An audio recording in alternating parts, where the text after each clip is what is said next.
Hello and welcome to a live episode of Deprogrammed. We are doing an interview today, which is going to be a lot of fun. Welcome back. If you are a regular, I see some of you in the chat. Was it Lettuce? Somebody said hello from the sovereign state of Texas. A video from the sovereign state of Texas. There's a lot going on in Texas right now. I don't know. I have strong opinions about it, but I'm also one of those people, my opinions could be changed. And I've seen some people who I really respect who have opinions on what's going on online who disagree with me. So maybe we'll talk about that on Monday. But yes, there's a lot of Texas pride in the air here right now. I'll tell you that. If you go out to any of the shops, Mexican restaurant, the gas station, I mean, people are sort of feeling like, the governor's standing up for states' rights. So that's at least the current temperature, I would say, here. Before I introduce my guest, just one quick announcement. Book club, over here. Critical Dilemma. We are reading Critical Dilemma by Neil Shenvi and Pat Sawyer, and this is going to be we're going to be discussing it on Thursday, March 7th at 6:00 Central. There's more information in the Deprogrammed Book Club on Facebook. There's a group there, or on Locals. And if you want to be on camera and part of the discussion, you have enough time to read this book. You can be on camera talking with all of us, or you can just be in the chat, but that's going to be Thursday, March 7th at 6:00 Central. So I'm going to keep reminding you, so you go read the book and don't wait till the last minute. Okay, that's it. Please welcome my guest today, who is a writer from what's been called Tranada. Some of you in the chat call it Tranada. From Canada. She's from Calgary, Alberta. In her writing, she explores the impact of gender ideology on women, children, and society. She writes for Reduxx, which is a publication we've sourced from on the show before. I'm sure you guys are familiar with. Also for Gender Dissent and The Distance. And I like this part of her bio. When not writing, she enjoys running away to the Rocky Mountains with her wife and their dog. Please welcome Eva Kurilova. Hello, Eva. Hello. Thank you so much for that great intro.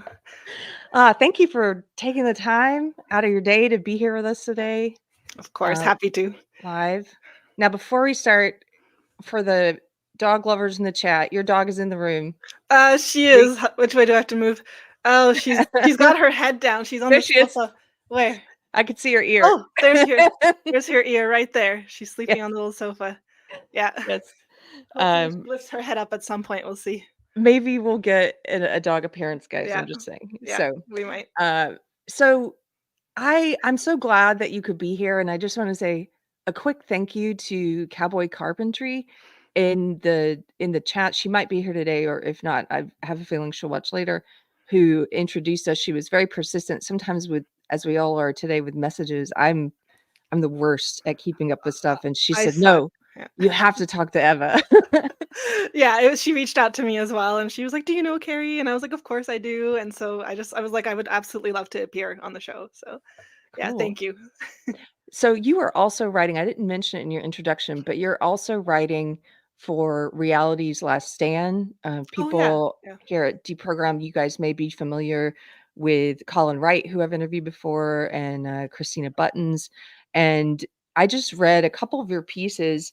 There's one, maybe we could start, maybe this would be a good jumping off point. You have a piece, and I'll put it up here for people to see it, and then just for a second, and then this is, I would have been a trans kid. Yeah, there's me. Yeah, there's your, here, look at all these cute little pictures.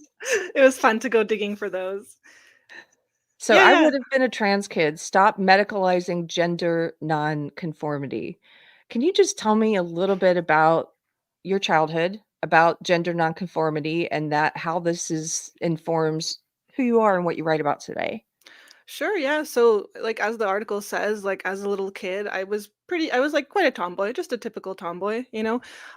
In the photos there, you can see I was really, really happy to have my hair cut short. I really really hated dresses and just typical, girly things. I would pretend to be like a knight saving my grandma, for damsel in distress kind of stuff. And I was born in Slovakia, so this all started even back there. Wow. And then, so the first two photos are from there, and then we moved to Canada, and it just kind of continued. Like, I would really identify with like the male characters in, children's cartoons. In other ways, I was more of a typical little girl. Like, I didn't like it was fun. I would dress up as like a princess for Halloween because it was almost like so different from what I usually did. Fantasy. Yeah, and like I always have been very sensitive and stuff, so it's not like I was completely like that, but I was really gender nonconforming. And so just being informed by that, by how my childhood was, and the adults around me would just kind of laugh and say like, "Oh, you'll grow out of it one day." And in some ways I did, but in a lot of ways I didn't. Um, and so just kind of as I was growing up, and I'm also lesbian, so I was growing up in Canada, I kind of naturally just got pushed towards a more like leftist mindset.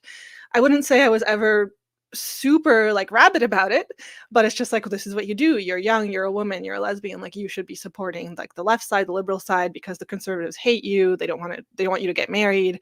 So I was Was this around, like, college age, would you say? high school Or just high school and college? starting, yeah, yeah, starting in high school, just thinking, but there was always a part of me that didn't like fully jump in to it, but it was like, well, I should support this stuff because these are the people who support me. But then like after university and I would start to see like the trans stuff kind of coming up around that time. Because I graduated college in 2014. So it wasn't quite there yet. Like it wasn't really seeping into my university life. But then when I did start in my late 20s to hearing about like this phenomenon of trans kids, um, that that's one thing I never fully jumped into. Like I kind of nodded along to like trans women are women, like just let them do whatever they want, like refer to them as women, all this. I kind of was there. But with the trans kids, I never was, because I was like, that would have been me. All these trans kids that people are describing, they're just young gender nonconforming kids. At the time, I didn't know that there was, the ROGD phenomenon, like that's all kind of separate, but just the young, very gender nonconforming. Wait, can you just, define that for anyone who's new, may not know Yeah, yeah. ROGD? So that stands for rapid onset gender dysphoria. That was coined by Lisa Littman, I believe, Mhm. several years ago. And that's a term that generally refers more to kind of like older kids and teenagers, I would say. I think there are different factors that cause like that cohort to want to transition. But when it comes to really young kids, if you like pull up all the glowing stories online and videos and articles about how parents or teachers knew that a little kid was trans, it's just stereotypes. It's just a little girl who, like me, didn't wanna wear dresses, wanted to have short hair, had, played with the boys, had very typical male interests. And so I would, like, come across these stories, and it really convinced me that that would have been me. And I sat down with my partner one day, this was, like, maybe 2017, 2018, and I was just like, "Don't you think we would have been trans kids?" Because she was also quite gender nonconforming. And at the time, like, I don't think she was ready to have that conversation, so she Mhm. kinda was like, "No, it's just, like, different in some way, it's just different," and I kind of agreed, but I couldn't wrap my head around how it would be different. What is so inside these children that we know 100% that, yeah, that kid Right. should change sex, right? So then starting to think about that really did lead me to be quite resistant to the whole thing, until finally I just thought enough and encountered more people who thought differently, that I was like, "I don't have to go along with this." Yeah. And that was kind of the awakening of a whole lot of other political issues with me, so it was kind of the start of everything. And so, around you're a millennial, Mhm. correct? Yeah, And like s around yeah. what time, what year was this when you started questioning, when there became an attention focused on so-called trans kids? 2018, I think, is when I really started to notice what was going on. I know this all started sooner, but I Mhm. just wasn't like, in university, I had friends, but I wasn't, like, super active. I wasn't, really engulfed. Like, even though I was a lesbian, I wasn't part of, like, the queer club or anything like that, so it hadn't really affected me. But around 2018, I was starting to see more articles about this stuff. There was even one, like, BuzzFeed article that discussed, like, "Can a lesbian identity survive the gender revolution?" And that was my first introduction to the fact that there was some conflict here with, just, like, gay identity and things like that. And that was the first time I think I even saw the word TERF, like, trans exclusionary Wow. radical feminist. But at the time, I really that didn't quite launch me yet, but I read that and I was like, yeah, this is kind of nonsense, because the author was arguing that no, it can't and it shouldn't. That a lesbian identity is very exclusive. That it, if it's exclusionary of trans women, then it's bad. And so I was reading this article and I was like, none of this sits right with me. But I just wasn't quite oriented in that conversation yet to really get what was going on here. I thought it was just this one really crazy person writing some nonsense, Wow. right? So yeah. What do you think sets you apart? I talk to all kinds of people about sort of their waking up moment about social justice, or colloquially, some people call it woke, or gender ideology, or maybe a specific part of what I think of it as a specific part of all of social justice. What was it about you? Because a lot of millennials seem to have just gone along with wherever gender ideology is taking you, even if it's taking you to, double mastectomies for kids. Mhm. Yeah, I've thought about it a lot. I don't want to say like, oh, I'm just so great I couldn't be captured by this, because I was a little bit and for a while. But I think I just never really wanted to see myself as like a victim, even being a woman and being a lesbian. Like I always remember I was like, I don't know, 14, 15 year olds on the bus, and I didn't realize I was lesbian yet, but I think gay marriage was being debated at the time in Canada. And so, yeah, sure, I was all for it, but I do remember telling my friends, like, "Well, it'd be fine if it was just, like, civil partnerships, like, it doesn't have to have the name." Like, I wasn't even then, when most of my friends were just like, "Yeah, this is really important. This is, like, we should do this." I would I just didn't have that mentality where, like, I need to go all the way and call it Mm. marriage, even at that point, and even now, I don't care if whatever it's called, right? So I think just kind of, yeah, not wanting to see myself as the victim, and then even later when I did realize I was attracted to women and I started having crushes and stuff, it wasn't, like, super easy. Like, I was in a Catholic high school, but I don't look back and think how terrible it was. Like, I would have hated if we had how it is today, where, like, you're celebrated and there's pride flags everywhere and there's all this stuff, right? Like, I When you would have get to school and they're like, oh, "Eva!" I would have just died. I would have just died if, like, the teachers were doing that and all this. Like, I got to come out to my friends on my own terms. It wasn't perfect. There was a bit of awkwardness. This was, around 2007. I did have, like, one friend who was kinda weird about it, but, like, everyone has weird things they have to go through growing up, and I'm not discounting that it has been difficult for people, and at that time, I think like, boys, it would have been even harder. So I'm not, I know people go through difficult things, and I know I was lucky, but there are ways I could look back and sort of paint myself as the victim, with that one friend who kind of wasn't very accepting. But it's like, well, no, most people were, and I'm very lucky to live where I live and when I live. And I guess I'm just more focused on being really grateful than finding ways to feel like I'm a victim. And so that might be what has kind of helped. And I always just had a natural sort of resistance. Like, I remember when I was like 15, grade 10, we took this little questionnaire to plot you on the political compass. And I remember my results came back to actually slightly conservative. And I was like, oh no. And I like went back and like kind of tweaked some answers to put myself more on the left of the spectrum. So even then, before I started thinking about any of this stuff, I had a more natural inclination to not be so like progressive and like that, right? And I hated it. I was like, no, there's something wrong with me. So yeah, Right, because so much of our today anyway, it seems that so many people, we wrap our sense of good and bad, good and evil, morality and everything around whether you're conservative or liberal, which now I think yeah, is ridiculous. it's absolutely But, ridiculous. Yeah. that's so funny. You're really, like, tweaking your answers, like, "No, I don't I wanna be part yeah, conservative." yeah, you added tallied it up and it was not what I wanted. So Can I ask you, in this piece, "I Would Have Been a Trans Kid," you talk about, which you briefly touched on here, some of the sex stereotypes, and if you go through and read these stories of parents who are writing essays and giving testimony about how they knew their kids was trans, can you share some of those examples that off the top of your head that you've read? Like, the reasons why you listed out some of them in this essay, but the reasons why a lot of moms are saying, "Oh, my child must be a boy." yeah, they're just based on nothing but stereotypes. Like, they'll say that this young girl really doesn't want to wear dresses or earrings, wants to have her hair cut short, wants to play sports even sometimes as if that's strictly a male thing. the kinds of likes and interests that these girls have. They like I just think things are getting so much more gendered, Mhm. essentially. This goes back to this really classic speech given by this one psychologist. I think her name is Ahrens. Diane Ehrensaft. I'm probably saying that wrong.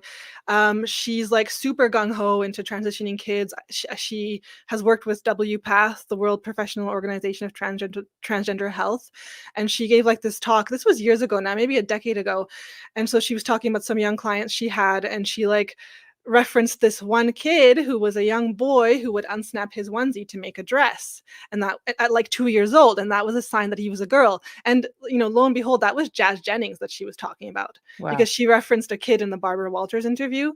So she was talking about how kids can send pre-gender messages, pre-verbal gender messages before they can even speak. And of course, that's got to be based on nothing but stereotypes. She referenced a little girl who would pull berets out of her hair, right? And like, could that just be because she was just uncomfortable or has, sensory issues or just doesn't like them? Or she doesn't like hair bows. Yeah, like, I remember when I got my ears pierced when I was a kid, I think they hurt badly, like, it didn't react well, but I think I also just, like, really didn't want it, and so my mom stopped, making me wear them.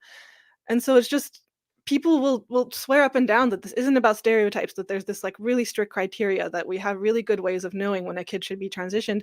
But if you actually investigate it and read these stories and listen to the actual clinicians that are doing this, that's not true. It really is just stereotypes. Sometimes you might get in the sort of like bodily dysphoria, where a kid might Mhm. be quite uncomfortable. So I think that's separate, but that might come because the kid feels very uncomfortable, in their sort of gender role. And then so they're like, well, my body should be different, right? Um, what are some of the well, I'm just trying to think of what people on the left, if they watch this, I always try to keep in mind that I don't wanna just talk to people who already agree with me. So, I'm trying to think of what they would ask, and I could imagine them saying, "What's the harm in letting a child socially transition?" What do you say to that? What Socially I meaning no puberty blockers yet for no, surgery, just, changing their name, changing their hairstyle and their dress, and calling them he instead of she, for example. Yeah. Well, what I would say to that is letting a kid, wear what they want and have their hair how they want is not a problem in my opinion. But in terms of changing like pronouns and names, the problem with that is like that's just it's not a thing on its own. It's just a first step on the whole route to transition. Like they say, oh, what's the issue? But even these activists who say, well, just let them socially transition, they would admit the end goal, if this child persists and says, yes, this is great, this makes me happy, would be puberty blockers, which they also say, oh, it's just a pause button, it doesn't do anything. But, 99% of the time, that's just a step on the way to cross sex hormones, which then you do start getting the really like unalterable effects on the body. And then that's just another step before surgeries, which we know are happening to minors, older teenagers, but they're happening to minors. And in some cases of girls, actually quite young, like 13, 14. Like we know this stuff. So it the social transition thing is really just the thin edge of a wedge to like keep going, because they Yeah. would never say they'd just be happy to stop there. If you ask them, that kid says that they want their puberty blocked because they want to eventually change sex, should we do that? And they would say yes, I think most of the time. This So is what I've heard some of the whistleblowers say as well, from the mhm. gender clinics, from child gender clinics, who've come forward and said the social transition, almost 100% of the time at one clinic, it was 100% of the time Yeah. led to puberty blockers and then to cross-sex hormones. It's not just simply, well, they could change their mind because No, you're telling that little girl, "Yeah, you're a boy." exactly. It is a psychosocial intervention. It isn't just nothing. It isn't just playing pretend. You are reinforcing for this kid that, yeah, you are like the opposite sex. And so if everyone is just saying this is awesome and they're just affirming and the kid is just getting what they want and that makes them happy, then they're just going to keep going along with it. They're probably not going to be like, oh, on second thought, you know what, I'd change my mind. Right? Yeah. The sunken cost when you put so many Yeah. costs into something and yeah. Um, I saw thank you for the super chat, AG Victorian. I'm gonna read it now. I was thinking I might save this to the end because it's a great question, but let's just get into this now and then we can go back a little. How do we wake people up? A coworker shared that his adult NB, and for anybody new, that means non-binary, so not male or female, that his adult NB child started to take tea testosterone to grow a mustache. People are just standing by as people destroy themselves, yet the meat grinder continues. What do you think the solution is to what's happening right now culturally with this huge spike in kids who are now claiming to be trans? I don't think that there's like a specific like answer to this. I think we just need to keep talking and not be afraid to talk and talk about the impacts of this stuff. Because I think some people kind of go for shock and awe and they kind of show the pictures of this, which maybe works, maybe wakes some people up. But I think it's just more important to be that person that when people start having the questions and questioning this stuff, they can kind of come to you and be like, oh yeah, I'm not alone. The most important thing for me to finally snap out of it and realize it's okay that I feel this way is to see other people talking about it. So that's maybe not as Yeah. like effective in the short term, but I think in the long term it is if you just make yourself open and available. The way that we have gotten here is that the trans activists were willing to be open and available and speak, in front of governments and like help change laws and stuff. And we just need to be the ones who are there. Like everybody in my life, I've never like forced someone to kind of understand my views and to see things how I do, but I've been open about my thoughts and feelings about this. And so they'll encounter like some man in women's sports or something and they're like, whoa, and they come to me and they talk about it and they're like, I don't think this is fair, because they want to be able to speak to someone. And I'm like, yes, you're right, you're not crazy or bad or immoral for thinking that. So Yeah. I think that's how we can do it. I think you're right. It's not a very satisfying answer because it's not so immediate, Yeah. but it is. I think the fear is subsiding a little, which is great. Already, there are more people speaking out about this than there were last year, certainly 5 years ago. And people feeling, I think, more comfortable to talk about it in their personal life, as well with their friends and family, or to Mhm. to voice opposition. And even some of the, I would say, some of the more like normies, people who are not perpetually online and maybe not involved in the culture war, some of the normies I know who are on the left, two of them, they've drawn the line at kids, which Good. is it surprised pleasantly surprised me that Yeah. they're not just going along.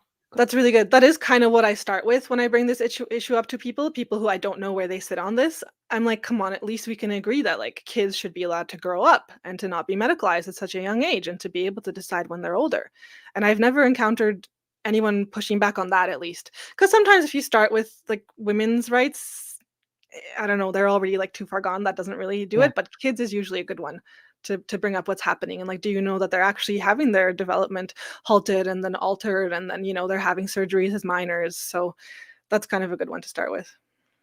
What do you think has been the impact of this gender ideology becoming so mainstream? What's been the impact on, if you could talk about women and men or girls and boys? Like, how Mhm. has it impacted women? There's a couple things that come to mind immediately, but I'll let Yeah. you. Sure. So for women, it's simply just like technically not having single sex spaces anymore, which both men and women deserve. I think both men and women should have those spaces where they can have privacy and where they can. I think for women, it's the extra factor of just physical vulnerability, like change rooms and stuff. Like obviously, I think men should have the right to their own change rooms and not have a woman in there. With women, it becomes a bit more like, okay, that could actually take on a physical, like harm. And then also there's women's sports, which obviously if you let a man in, like that's completely unfair. It's technically cheating. So that's huge. And I think that peaks and flips a lot of people. And something I write and talk about a lot is women's prisons. Because Mhm. these are some of the most vulnerable women in society, and they were among the first to take the brunt of this stuff. Like when Canada passed its notorious Bill C-16 in early 2017, one of the first impacts of that was changes to our prison policy. Previous to this, there were transfers allowed, but there were some pretty strict criteria. The men had to have had surgery, had to have been on hormones. Now, I don't think that's cool still. Like, I think that shouldn't be allowed, but at least there were these barriers and it really wasn't this huge problem. Transfers were few and far between. But after Bill C-16, it became based solely on self ID. Mm. So a man could just say, well, I'm a woman and get transferred to a women's prison. And even by the government's own stats, which they released late last year or late 2022, I can't remember, the majority, not the majority, but roughly half of these men who ask for the transfers to women's prisons, they're in there for sex offenses. Versus like the general male prison population, I think that's around like 20% or even lower. So it's not that they're just transferring men to women's prisons, they're transferring, like, the worst of men to women's prisons, Yes. sexually violent men, men who are more likely to have physically harmed their victims, who are more likely to be women and children. So that's something I really focused on and done a lot of, like, protests about, and that's something that really piques people, and when you speak to people on the street, this is 2024 now, this is, like, 7 years later, most people still don't know. We have our signs about, get men out of women's prisons. We have our little flyers, and they actually genuinely often have no idea what we're talking about. And then you sort of tell them, and they can't believe it's happening. It's because it's insane. Yeah. There are states here in the US that are doing the same thing. They Yes. just all Yeah. they have to do is say, "I'm a woman now." They don't have That's to it. do anything, and they get put into the women's prison. It doesn't matter if they're serial rapists, Nope. and, in some states like California, they use taxpayer dollars to fund their sex change surgery if they want Yep. it. So Here it's too. like, wow, so you go out and rape and murder, and then we have to foot the bill for you to get a sex change operation. What are you, crazy? This Yep. craziness is happening. It is. Yeah. Um, Yep. yeah.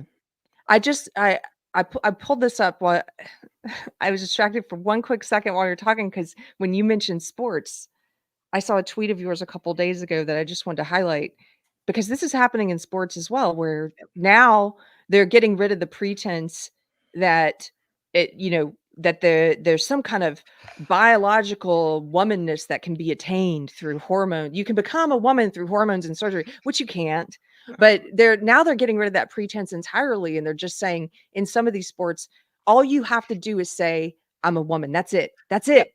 And you can compete against women. And so this tweet of yours cracked cracked me up. This guy is ridiculous. Oh, he's I I just want to read what you said here. If people aren't familiar with this golfer, Eva thank you. says, "I totally agree that I have a physical advantage over women." He said Also, this. yes, Yeah. also, no, I have no clue why people have an issue with me competing against Yeah. women.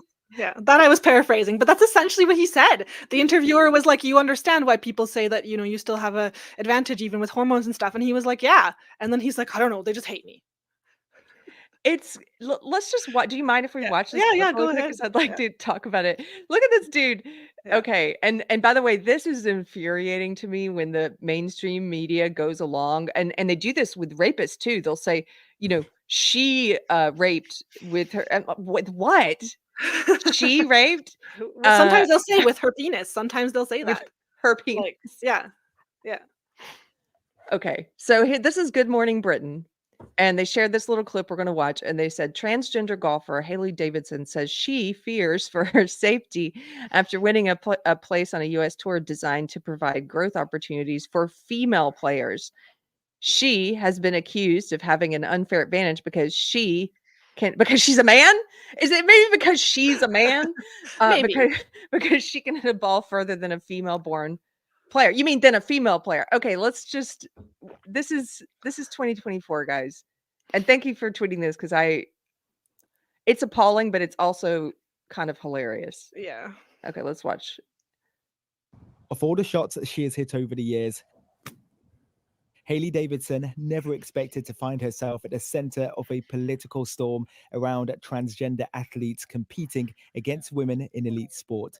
For a lot of people, because you were born a man, you clearly have an advantage.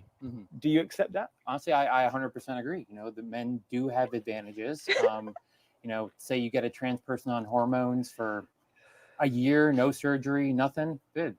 Of course, for the most part, they're going to have an advantage. I don't believe trans people should be banned from sports, but I do believe there need to be guidelines in effect. Why do you think people have such a big problem with you competing in women's golf in particular? I don't understand it. I don't get what the fear I don't know. of me, one person, It's fear. is doing. The 31-year-old, Fear. who was the first male-born golfer to win a professional women's event, is speaking out exclusively after revealing she's received a number of death threats just days after winning this women's tournament. Are you worried about your safety? A little bit. Yeah, I don't go out and do a ton much because of that. I'm not, going out at nights. He's a I massive watch guy. myself when I sit in a restaurant. He's huge. I always have my He's back to huge. a wall. 3 years on from her gender Look reassignment at him. surgery, and Her. Haley's determined to keep going and hopes to one day qualify for the Scottish Open. Okay, this is craziness. And And I did you notice the way he said, when they asked, like, okay, like, as you pointed out, do you have an unfair advantage? Yes, I do. Yeah. Why do you think people don't want you competing against women? I don't know. And then he said something about the fear they have of me, just one individual. Oh, okay, if it's just you. Like, what does Yeah. that mean? Just you. They always say they're always like, "Oh, show me if, trans women are taking over women's spots and podiums and stuff." They are. There are sports like in cycling, well, they'll be 1, 2, 3. They have the whole podium. Not that even one is okay, but by this point, it's silly to be like, "Well, it's just few and far between." No, like it's happening everywhere. Yeah. Yeah, and I just love that he literally just starts by explaining why people have a problem, and then he's just like, "I don't know. I guess they're just scared of me." Like, you just said it. Like, you Like, admitted. I don't know why he seems to think that maybe his, like, surgery gives him the extra boost to be more of a woman, and that even though that has no effect on anything. yeah. But, yeah, he clearly understands, but then when it comes to actually thinking about it, like, "No, I don't get it." There goes Yeah. Freya. He chose some Oh, hey, Freya. She left. He chose some big, fake boobs as well so you Yeah. really know that they're there. Yeah, yeah. They're in the way, so now he's disadvantaged, right? He's trying to take a swing, so he's been handicapped, and that's all a female athlete is just a male who's been kinda handicapped in some way, either with big boobs or a surgery, basically. So gender ideology and how it affects women. You've talked about prisons, Yep. sports. Is there anything else you wanna touch about before we talk about how it's affected men? No, those are the big ones, and even just like, I think, like, washrooms, it's an issue, but I have sort of different thoughts about that, but, like, changing rooms, any place where you're sort of in a state of undress, I did this one story for Reduxx, which was just crazy. Like, you couldn't believe this is happening. This mom in BC, she had sort of sent her daughter in, 12-year-old daughter, to go to the change room, and she's like, she was doing that to feel more grown up. I was waiting outside, and her daughter came out and was like, "There's like a man like watching us, right?" So she went in there, and sure enough, there was a man, and he was just wearing this awful wig, clearly a man, just sitting there in like one of the stalls and just watching. And so she was furious and she told him to get out. And then she went to the front desk and was complaining. And she's like, "There's a man in there watching them." And like, she was told she could be in trouble. Like, she was told, "If police come, you will be in trouble. You will be arrested." Where So was this, Canada? in Canada and BC, in Nanaimo, I wrote a couple of stories about this because once was first kind of getting in touch with her. And next we kind of figured out actually who this guy was. Um, and it's just like, yeah, it's totally crazy. There was no recourse for her. If she took this further and actually complained to the police, she would be the one in trouble to tell, because this man was in there. And she wasn't the only one. I had been in contact with several people who told me, yes, he was in the change room. Like, this was kind of the chatter of the town. And there's just nothing you can do because his human rights, his gender identity and expression, even though he's clearly not getting changed, not doing anything, just sitting there to watch people in the change room. And this guy was a convicted sex offender. Wow. So like, that's huge. Like, women's spaces should be, female controlled, and they're just not anymore. Like, yeah. Okay, so how has gender ideology affected men in society? The fact that it's ramped up, become so mainstream. I think it's affecting men in the sense that a lot of young boys and men are seeking to transition in lesser numbers than girls, but they are. So for just like young effeminate boys who would just grow up to be gay, or who would just grow up normal or to be effeminate or whatever, they're thinking, well, it must mean that I'm a girl. I think a lot of like younger, like autistic boys as well just feel like, well, I don't really fit in as a boy, so I should transition.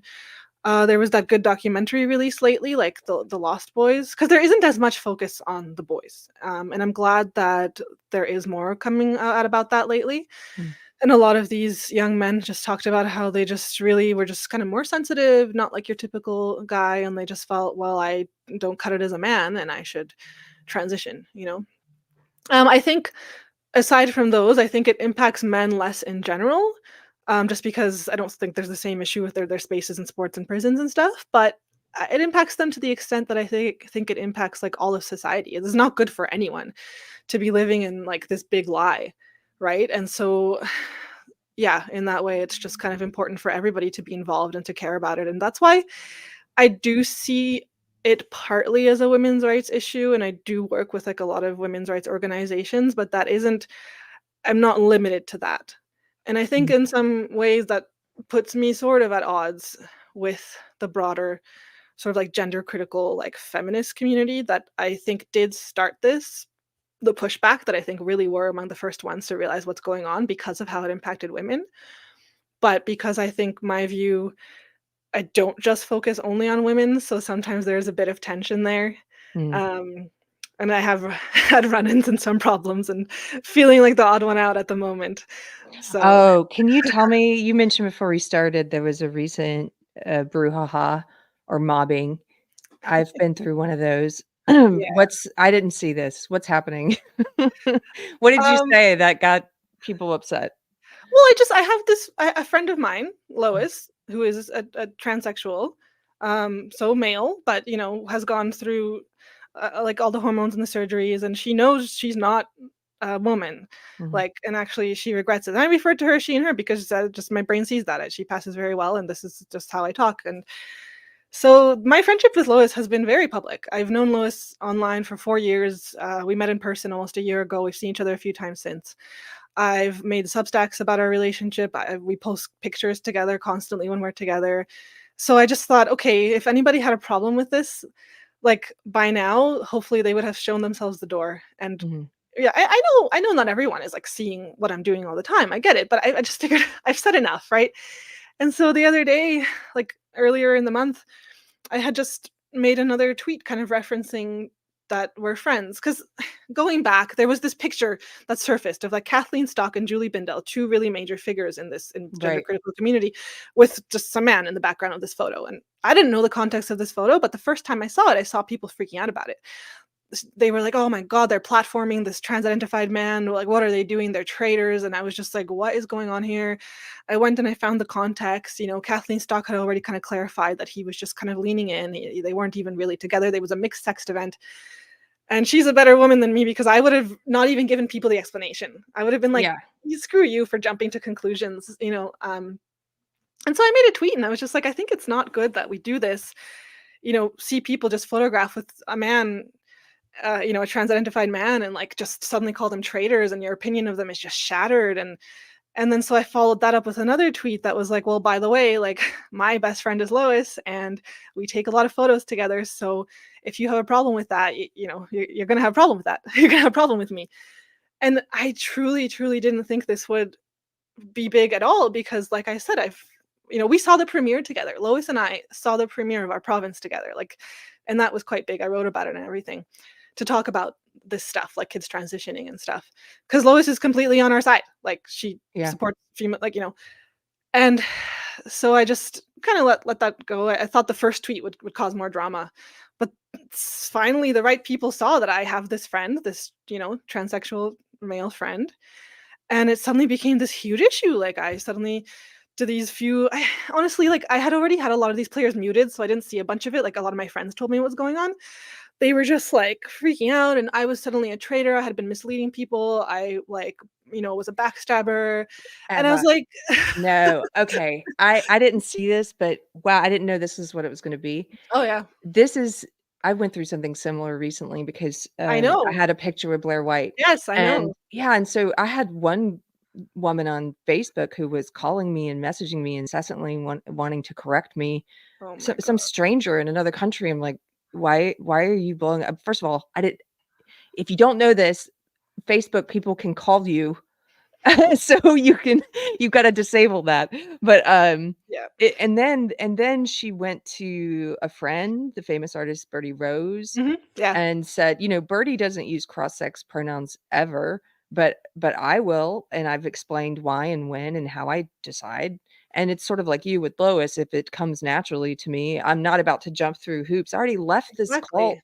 Yeah. And I don't like that cult conditioning of like, you will do this or else, even if it doesn't come naturally. So I said, yeah, with a base transsexual, and if my brain looks at Blair and says she, which it does, that's just what I'm going to say. This person went to Bertie and said, you have to do something about Keri. And then when Bertie said, I don't believe in telling other people what they have to do, then she's basically said, I'm going to tell on both of you to Posey Parker. I didn't know, because I was following your drama a bit, and I even got involved a bit, but I didn't know she was going to tell on you.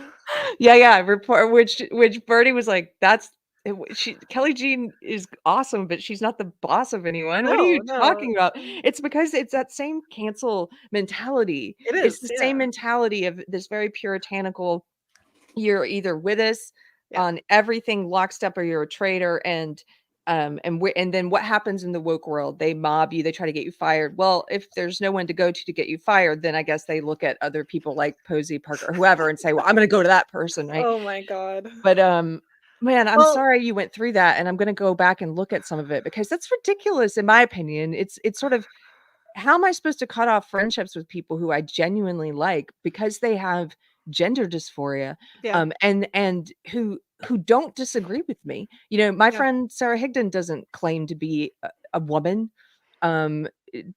Sarah is someone who has gender dysphoria and presents as tries to live life, go through life looking like a woman, but is the first person to say, I am a man, I am a transsexual woman, and is against child transitioning and all this. And so I don't get it. If this is your first time hearing me say this in the chat, I'll just say this, just quickly, I'll say this. Everyone has, I said this to you before we started, Eva, everyone has a different kind of story that might be able to reach someone in the woke cult. You know, we had that super chat earlier about how do you wake people up. Everyone who's speaking against woke and speaking against social justice, whatever you want to call it, speaking against gender ideology or trans and kids, my story is not going to appeal to some people, for various reasons. One of which is I became a Christian. I know that. But there are other stories that might appeal. That's why I talk to all kinds of people, and I'm not going to cut someone off because they have gender dysphoria. So that's my feeling. I'm sorry I hijacked your interview. No, it's great to hear, because I had known that you went through something similar, and I even got slightly involved, and so I thought, okay, at least people must know where I stand on this. But boy, like, I was so mistaken. And like, you know, and Lois has done such good work. Like, she is the reason we were able to speak to the premier. It wasn't me. Like, there was this, there's a few people involved, but a lawyer had seen our interview with Benjamin Boyce and thought, okay, we need to get started on this in our province. We need someone to talk to the premier. Let's get Lois, because her story is very, like, it does touch a lot of people, right? And then so I got to ride along too, just because simply I was in the same video, but it was all Lois is doing. We were like the first people in Canada to publicly meet with a provincial premier about this issue. And like, you know, and they would Wow. And then, speaking about how, like, telling someone higher up, it was so funny, because when all this drama started, I actually was just going to Banff. Like, I was just going to the mountains, and I don't want to, like, blow up people's timelines with drama. Like, I think I responded to these people a couple of times. I never quote tweeted anyone. I wasn't interested in making this a big deal. A bunch of them I already had muted because I just thought they were quite unpleasant. And so when this all started, I wasn't paying attention. And then, like, Anna Slatz was brought into it because she is the editor of Reduxx, and I write there sometimes. Yeah. And so she was being tagged to, like, you know, cut ties with me. Cut ties with you. Yeah, which is so funny. Like a woke mobbing. It's just like a woke mobbing. It is. And that's funny, because in the past, I've been called on to cut ties with her. And I've refused. So that's funny that they thought they would get her, because then she very kindly wrote that, like, this long essay about me and how this was all stupid. And I was just like, thank you so much. Like, you didn't have to say anything publicly, but I appreciate it. And that's what I mean, is like their kind of core leading value in this is like anything they think can help women at large, even though they hate me as an individual woman. So even if that means controlling speech, even if that means controlling people's friendships and relationships, their main goal is like, well, this is really bad for women and we can't partner with these men at all. But like my main goal and why I speak against gender ideology is because I think it is so authoritarian. It's because it tries to control speech. It's because it tries to control your associations. It gets you fired if you say the wrong thing or are friends with the wrong people. So why would I then turn around and be like, oh yeah, this is totally great, guys. You can control, you can cut off, I'm going to cut off my friendship of 4 years for you guys because you don't like this person. Like it's the exact same attitude. So actually, no, we're not on the same side. We're actually enemies. We are enemies. I don't have anything. I'm so glad you said this, because that's at the root of it.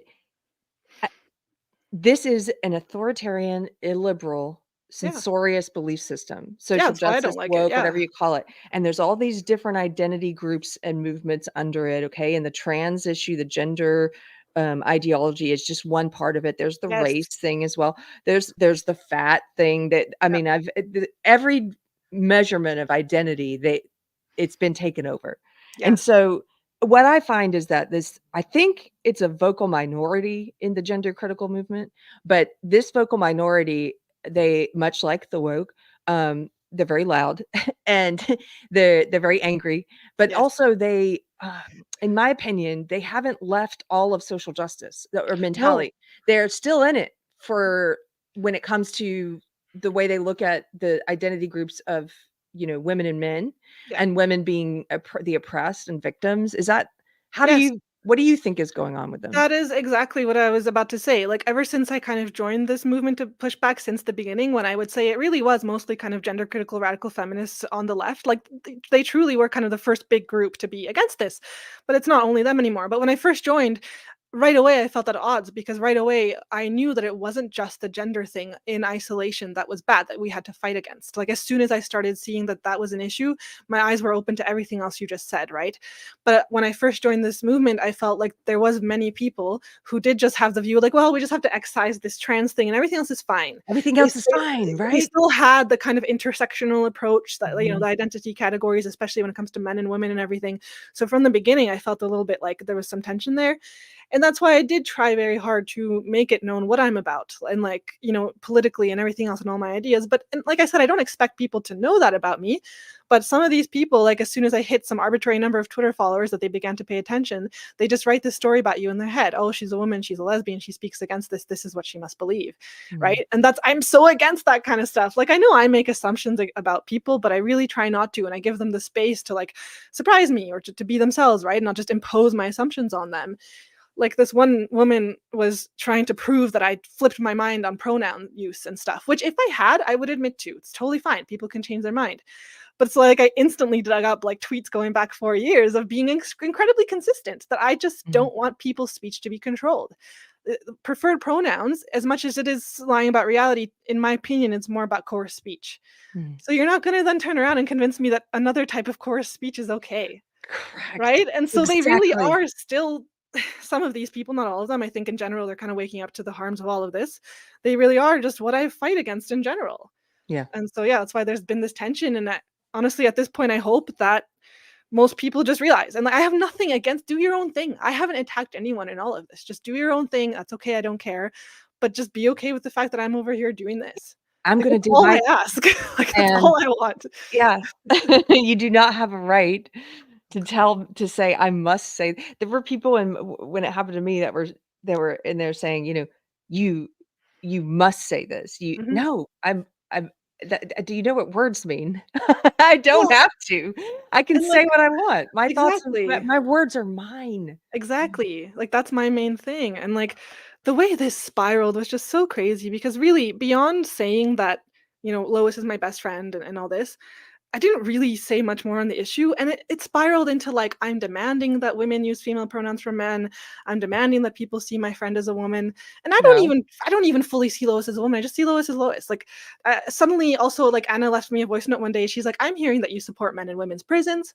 I'm hearing that you just like love AGPs so much. And like, autogynephiles, right? Like, they once they paint a man as an AGP, an autogynephile, that's it. He can be abused. He can be like, totally like torn to shreds. Like, Lois is actually a homosexual male, and they were saying Lois is a autogynephile. Lois is a wearing woman face. Lois is like a pornified version of a woman, which is hilarious. Like, that's none of that is true, and it was just crazy to say that I'm demanding anything of anyone when what's making me that's what's making me stand up to you guys, is because I don't like people to tell me how to speak, and I won't do it to you, right? So it just spiraled, and eventually, because it was getting so crazy, I just like started blocking everyone, because they were holding 4-hour Twitter spaces on this issue. Like, What? On you? yeah, not just me alone, but kind of like no pet trans. Like, this, they were Yeah, saying yeah. Lois is my pet trans. Like, I do think I It's so sparked it, but it's so I hate that condescending term. and insulting. I hate that term. None of my friends are pets. It's Like, so it's so dehumanizing. Yeah. ridiculous. So they were holding spaces. They were like, my friend. I was having coffee with a woman the other day whose child had transitioned, and my friend was texting me that they were holding a 3-hour live stream about this issue, talking about me and Lois. And I was just like, what is going on here? Like, it's like the more I ignored them, the crazier they got. And so eventually I just started blocking. I was like, I'm not giving more fuel to this. I did some subtweets, this and that, but I was like, just stop. Like, nobody needs to see this nonsense. Just ignoring it is the best I've found. So Yeah. well, thank you for telling me about that. And it's a learning. It's illustrative of what happens online and what happens, in my opinion, when people haven't fully divested from all of social justice, because they're still in that mentality.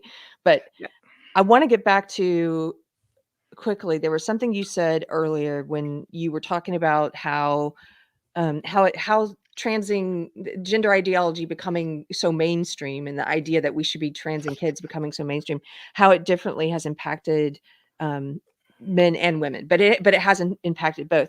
And at one point you mentioned that there are more young girls who are caught up in the trans trend. That wasn't the way, I'm paraphrasing.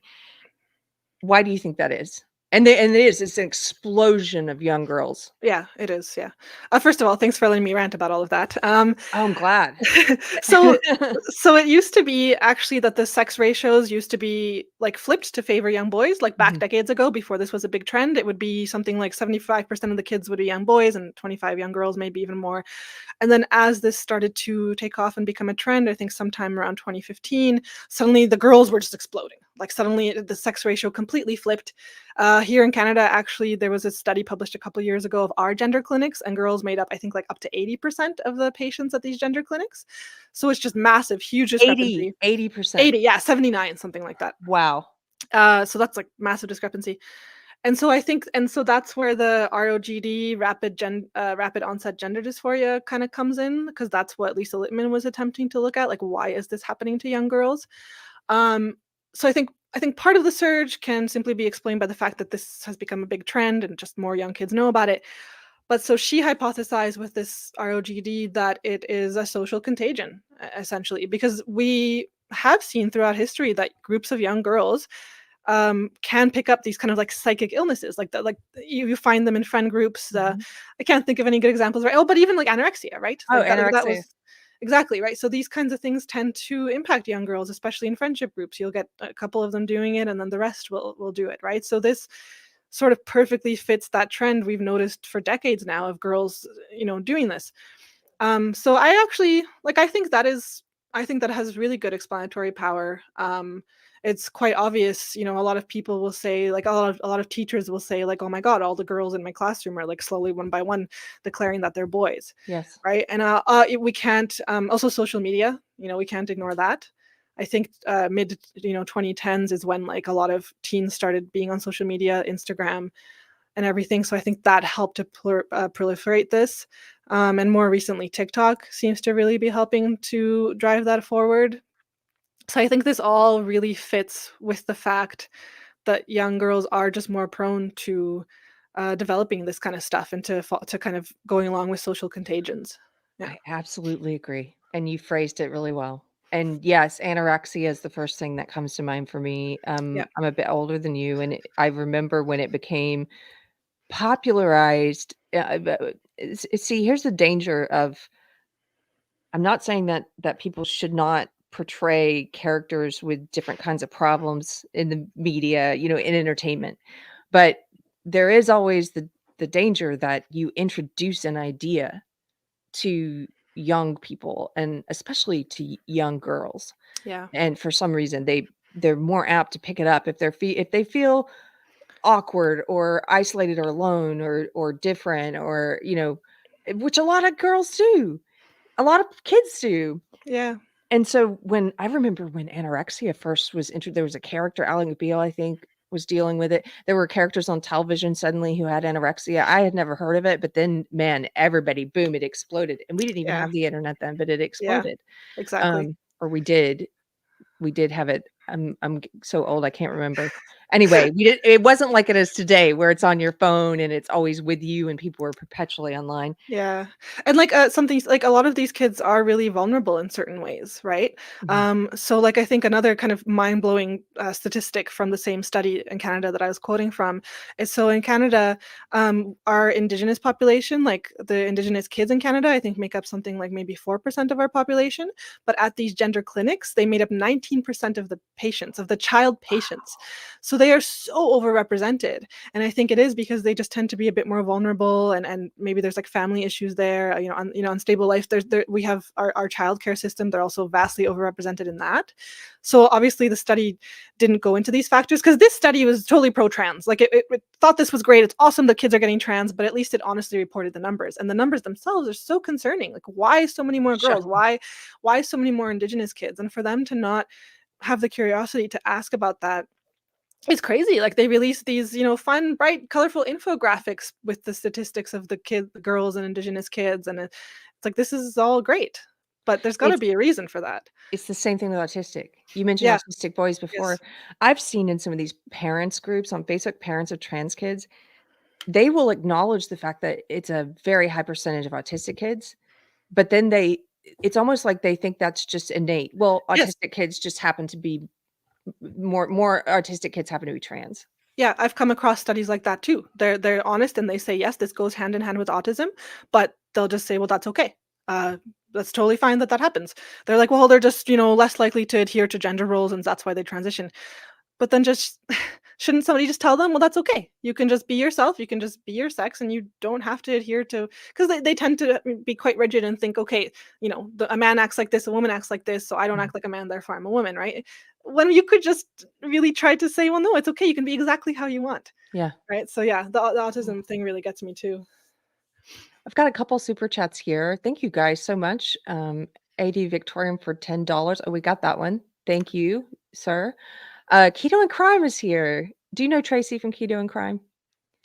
I think you guys would get along.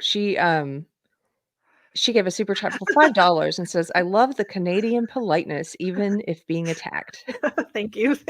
I am Canada's preeminent lesbian, so I have to uphold that. I saw that on Instagram. That was your Canada's preeminent lesbian. Do you have that on business cards? Yeah. No. You must know of Amy Ham, right? Amy Ham, the nurse. She gave me that title. So I have to keep it. Yeah. I love it. Another one from Tracy at Keto and Crime for $5. Without victims, activists are unemployed. They are stirring the pot for that reason. We got gay marriage, but now it's about they, thems. Yeah. Yeah, I think people are just really looking for a sense of meaning. That's what I see a lot in these activists, and in being so passionate about things just like pronouns and stuff. I think people really are looking for a sense of meaning. I think they want to contribute in some way, and they want to have a cause. But we honestly have it quite good. And so there isn't, they want their generation's civil rights or gay rights or whatever. So it's this. Yeah. And just imagine what could come next after this. It's going to get crazier. I know. It's going to get so crazy. I think so. The plight, you haven't talked about the plight of the cross trans species yet, Okay. That's coming. Yeah. And then one last one from Tracy at Keto and Crime. Thank you so much, lady, for $5. She says, Keri, but we watched after school specials about the dangers of anorexia. This gender stuff is celebrated. Yeah, that's a huge distinction. Isn't that amazing, though? Because it's still, just by introducing the idea, even if it was in a negative way and criticizing it, a lot of girls then started practicing anorexia because they had learned about it, or cutting and things they learned about they didn't know about before. Yep. And that was when it was presented in a negative way. This is presented in a positive way. Exactly. You get attention. Yeah. I think that's really similar to how you're supposed to be really careful with how you report about suicide, because you can spark a trend. If one kid in a school does it and it gets a lot of attention, you actually can spark a trend. And that's what makes it just so extra gross with these trans activists talking about how, well, if you don't let kids transition, they're going to kill themselves. And so the kids are receiving this message oh my God, if I can't transition, I'm going to kill myself. And unfortunately, sometimes it does lead to that. Not as often as they pretend it does. Right. But it's it really gets me, because it's these activists want these kids to be suicidal and to be killing themselves, because then they could be proved right. Yes. About how awful this is, and you have to give the kids what they want. And I really, that attitude just really gets to me when they speak like that. You're bringing to mind a quote by C.S. Lewis, and I can't remember. I don't know I can't quote it exactly off the top of my head, but he basically says something to the effect of, if you read a story in the papers about, I know that one. You know that one, something about your enemy, something terrible they did. Mm-hmm. And then later you learn that the story or parts of the story turn out not to be true. Are you glad? Do you experience relief that they're not quite as bad as you thought they were? Or are you upset? that they're not as bad as you wanted them to be. Exactly. And I kind of think that you made me think of that, because I think some of these activists, like, they want it to be really bad. They do. They pretend like we're in this deeply transphobic world when it's the Yep. exact opposite. Yeah, that's such a good quote for this. I'm so glad you brought it up. Or like even just like how much conservative people hate them, or conservative politicians, or like they will never, like even our provincial premier Danielle Smith, who like has never said a bad word against gay and trans. In fact, in my opinion, she's a bit too far on the TQ side. Like she isn't aware of how bad it is. Even she constantly gets accusations of homophobia and transphobia, just because she's a conservative. That's it. Nobody wants to hear that. No, actually, she really, like, we met with her. She's lovely. Like, she has no issue with this. Like, nobody wants to hear that, because then they don't get to be the victims. Then they don't get to like, revel in that. Right. So They yeah, want it to be dark. they do. I had, let me see, was there one more? No. Okay. I had something marked down here to ask you about as well. And since I mentioned that C.S. Lewis quote by coincidence, you did have a new essay up on Reality's Last Stand, Yes. which is very interesting. I'm going to put this one up just for a second as well.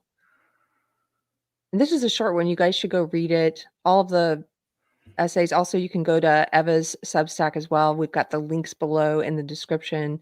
All of the essays at Reality's Last Stand are free. This one's called Don't Fall for the New Morality. I think this one might still be locked, but Colin should Oh. unlock it at some point. It says I think- paid. Yeah.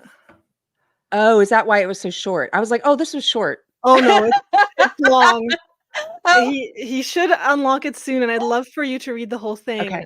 It is considerably longer than this. I was like, oh, that's a nice little I was thought. quite proud of it.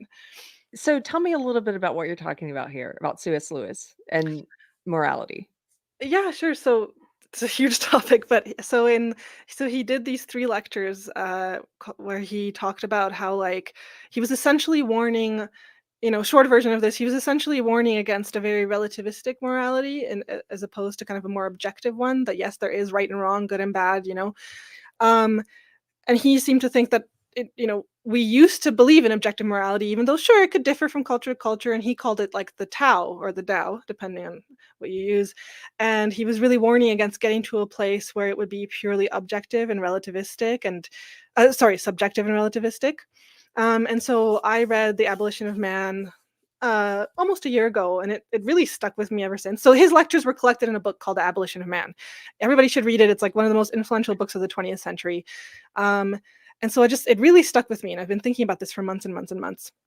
And then I kind of saw how his ideas and like his warnings were really reflected in like the oppression hierarchy, where like straight cis white man is at the top, super like privileged, and then you've got like at the bottom like the black trans woman, like disabled. And so I kind of I was like, okay, C.S. Lewis probably couldn't have seen it coming, that this is how we would practice this very subjective morality. And relativistic, because the oppression hierarchy pretends that it's objective, that you have these categories you can slot people into, but really it's not. It's people it rarely lines up with people's actual like material reality and like lived experience.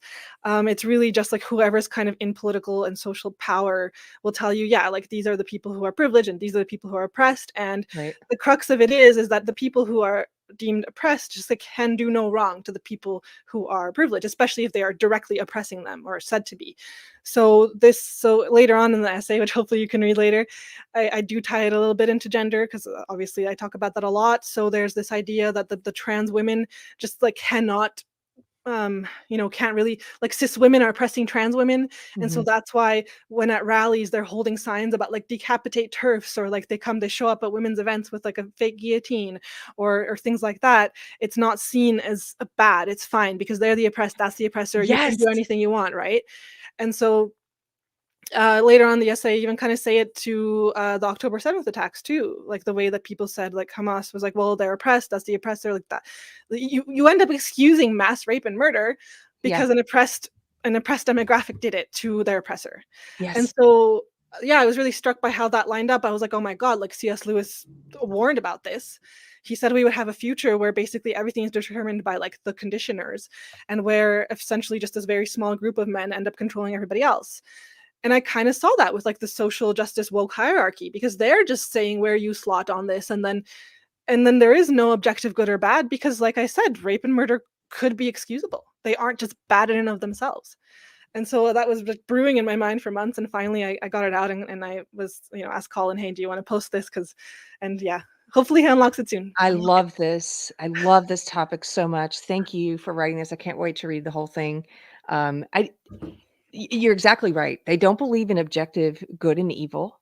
Everything is subjective and tied to identity and power. At the core of this whole social justice woke thing is power. Yes. And then they determine who has the power based on identity group, and we need to redistribute the power according to identity group. And for that reason, as you just eloquently explained, anyone that they put in an oppressed identity category, anything they do goes. Like if a black person is super racist towards white people, it's okay. They've redefined racism. It's not actually racist. Yeah, It's I mentioned impossible. that too. Yep. Right. And and it's the same thing. That way to pull in all these different examples, because October 7th, they're justifying mass rape. They are. And even like I even mentioned in the essay real quick, also just kind of like men and women, like how there can be no such thing as misandry, because all men oppress all women as a class, right?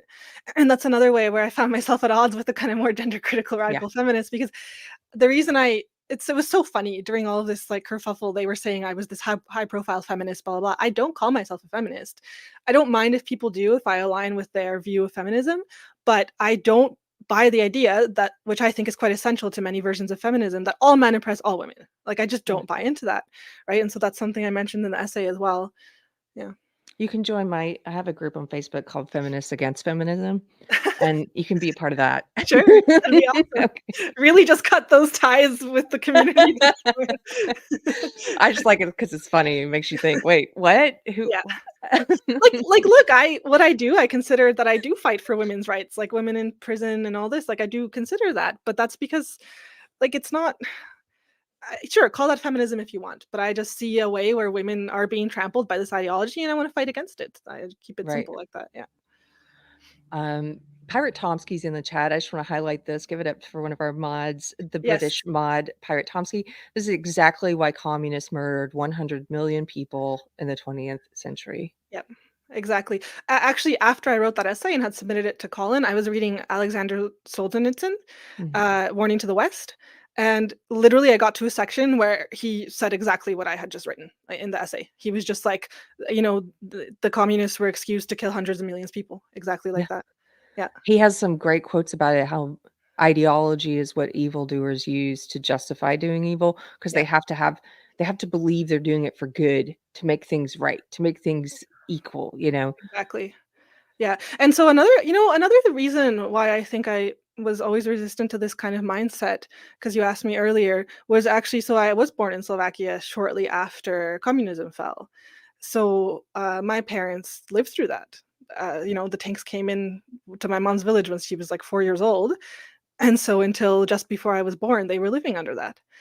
And so I've always been sort of familiar with what a society looks like under that kind of mindset. And so when it started popping up here, I think, even though I was young and naive and kind of thought about it so much, and definitely all the reading I've done has helped, I think that did help me not like go all the way towards that mindset. That's amazing to me. And because in all the people I've interviewed, I usually do ask this question: what is it about you that helps you to wake up or to see through things? Or because I'm really curious, like a lot of people are, how do you wake people up? How do we fix this bad ideology, that's taken root? And so many of you have that background, whether through direct experience with communism or some kind of oppressive government, or family members who went through it and who shared those experiences. Yeah. Well, my parents, as soon as communism fell, as soon as we could visit Western Europe, right away, I was like 3-4 years old, they took us on a whole tour of Western Europe because they were so eager to get out of the place they had been and to see the rest of the world. And it's so sad, right? Because I've seen all of Europe and I don't remember it. I went to the Eiffel Tower, I went to like Mallorca, the island.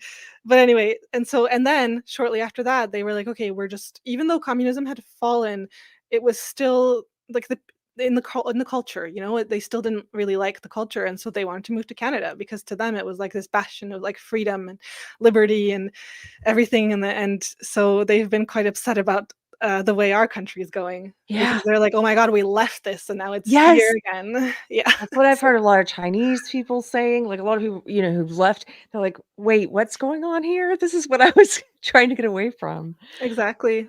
Yeah. Oh my goodness. Yeah. Well, I don't want to keep you too long. I just want to say you are incredibly lovely, well-spoken, very thoughtful, and Thank you. clearly made of metal, like very strong person. And you just keep doing what you're doing. Thank you. And Thank you so I'm much. so happy that I got to talk to you and kind of meet you in this way. Can you tell people what's some of the stuff that you're working on right now and where they can find you? Sure. Yeah. And let me just say thank you so much. And it was super nice to meet you too and to talk to you. And this has been Oh. lovely. Stuff I'm working on right now. I do have my own Substack where I'm posting quite regularly. In fact, before this, I posted something, and that's just my name, just evakurilova.com. I bought my own domain name so it could display properly on Twitter. And I also just write regularly for The Distance. I write here and there for Reduxx and for Gender Dissent. And something big that's coming up for me is actually early March. I'm heading to Toronto for an event with some other wonderful women. Megan Murphy will be there. Amy Han will be there. Yeah, there's my Twitter. And so because a couple years ago, I submitted a chapter to a book by Women's Declaration International, and it's called Women's Rights, Gender Wrongs. And so we're holding a book launch in Toronto to launch this book. And so I'm going to go there and give a little speech and do some meet and greets and stuff. So that'll be, I believe, March 8th. March 8th. Is International Women's Day? I should know this. Right. That's our big day. Yes. Yeah. So that's kind of what I'm most excited about, and got to work on my speech for that. And I'm quite nervous because it's been great to do podcasts and stuff, but I used to just be so terrified of like public speaking. And so I have to get over this. The same thing. Same thing. So before I started doing podcasts, I was terrified of podcasts. Me too. And then you get over it, right? You got over it. Yeah. Okay. It's same thing with public speaking. I still have some of the fear. That's why I say yes whenever people ask me to speak or host something or whatever, because I want to get over that fear. And so you're doing the right thing. Keep going. And your brain, I don't know about you, but my brain interprets it differently being able to see people than in a podcast. If I could look out and see a crowd, it's like, I'm sure it's going to be different. It's over a month away. I'm already starting to get nervous. But I used to be terrified of going on podcasts. I used to be, or the first time I did a live stream, I was like, oh my God, that's even worse. And this time was totally fine. Like, you really can get used to it. And it's going to be a room full of like my friends and just other people who are, so I have to just think about it that way. And my Tara, my partner, my wife, she keeps saying to me, like, you're never going to be as nervous as you were before you like went to meet the premier, Danielle Smith, because I really genuinely was a fan. I really like her. And I just remember the Uber ride over. I was like, oh my God, I'm so nervous. So I think now that I've done that, I can face this. Yes. It'll be good. Yeah. I do. If this helps you and you want to take it. If not, don't worry about it. But I will often do a prayer beforehand to take just to lessen my ego, take my ego out of this. Yeah. So it's not so much like pressure about, oh, I have to sound exactly right and get every point I want to make and make it sound smart. And then it just kind of kills that for me. And then it's easier. But that's really, I like you're that. You're going to do great. Wait, so March 8th, you're going to be in Toronto. And what's it called? It's like Reality-Based Women Unite. Okay. Yeah. Here, let me. So you guys in Toronto, if you want to go support, you can find out more info. We've got Eva's Twitter link up here. Thank you, Pirate Tomsky. A couple people say they're following there. Eva is cool. Thank you. I appreciate it. F communism. Yeah. You did great. I will retweet something about the event, so if anyone's curious, they can check it out. And then Elsa says Eva needs to do more podcasts. This was great. I did Heterodorks yesterday, and tomorrow I'm talking to Benjamin Boyce again. So. Oh, nice. Very cool. Busy few days. Well, thank you so much. I hope you have a great weekend. Once again, you guys, thanks for hanging out with me and Eva. You can find out more information about her writing below. All the links are in the description. And if you like the video, consider leaving a like or comment. That helps our algorithm. Also, if you dislike it, please leave a comment telling us why, because that helps the algorithm too. Haha. Anyway, okay, I'll see you later. Thank you, Eva. Thank you. Bye. Take care.